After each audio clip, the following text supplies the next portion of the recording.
పెళ్ళి వచ్చింది అనుకోండి, అలాంటి వారికి పెళ్ళి వచ్చింది అనుకోండి, యవ్వనగా ఉన్నావు నాయన, మరి నీకు పెళ్లి చేయాలంటే బాప్తిసం తీసుకోవాలనుకోండి, ఓరు నాయన బాప్తిసం ఏమో నాకు తెలియదు కానీ పెళ్లి చేసుకోవాలి కనుక, లేకుంటే బాప్తిసం తీసుకోకపోతే మీరు చెయ్యరు కనుక ఇచ్చేయండి అంటూ ఉంటారు. అది నిజమైన బాప్తిసం అసలే బైబిల్ ప్రకారంగా అస్సలే కాదు. మనకు అందరూ తెలిసిందే ఇది. అయినా తెలిసినా కూడా మనకు కూడా ఏముంటుందంటే, అవిశ్వాసులైన మనోనేత్రంకి ఏం కలుగుతుంది? గుడ్డితనం కలుగుతుంది. ఇంత చెప్పినా కూడా అందరికి, ఇక్కడ ఉన్న అందరికి పరిపూర్ణంగా తెలుసా? పెళ్లికే బాప్తిసం తీసుకుని చెల్లుతుందా? చిలకరింప బాప్తిసం చెల్లుతుందా? చెల్లదు. ఇవన్నీ చెల్లవని తెలిసినా కూడా కానిలే కార్యక్రమం అంటూ ఉంటాం. దేవుడా దాన్ని అసలే మెచ్చడు. నీ హృదయం మారాలి, నీ తలంపు మారాలి, దృష్టి ఆలోచనలు మారాలి.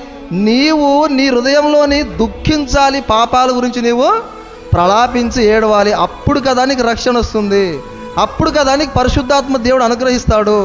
అప్పుడు కదా నీవు ఆత్మలో ప్రేరేపింపబడతావు.